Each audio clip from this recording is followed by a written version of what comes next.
If you don't understand stocks, you're probably leaving money on the table. Give me 60 seconds and you'll never look at investing the same way again. A stock is simply ownership in a company. When you buy a stock, you're not gambling, you're buying a piece of a real business. When you own shares of companies like Apple or Tesla, you become a small owner. If the company grows, your investment can grow with it. There are two ways you make money. First, the price goes up.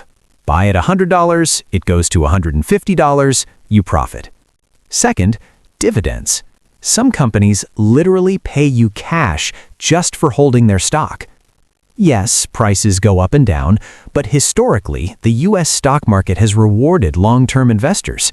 That's why many smart investors buy index funds like the S&P 500, which spreads your money across 500 top companies. The secret? Don't trade emotionally. Own great businesses. Hold them long-term. That's stocks.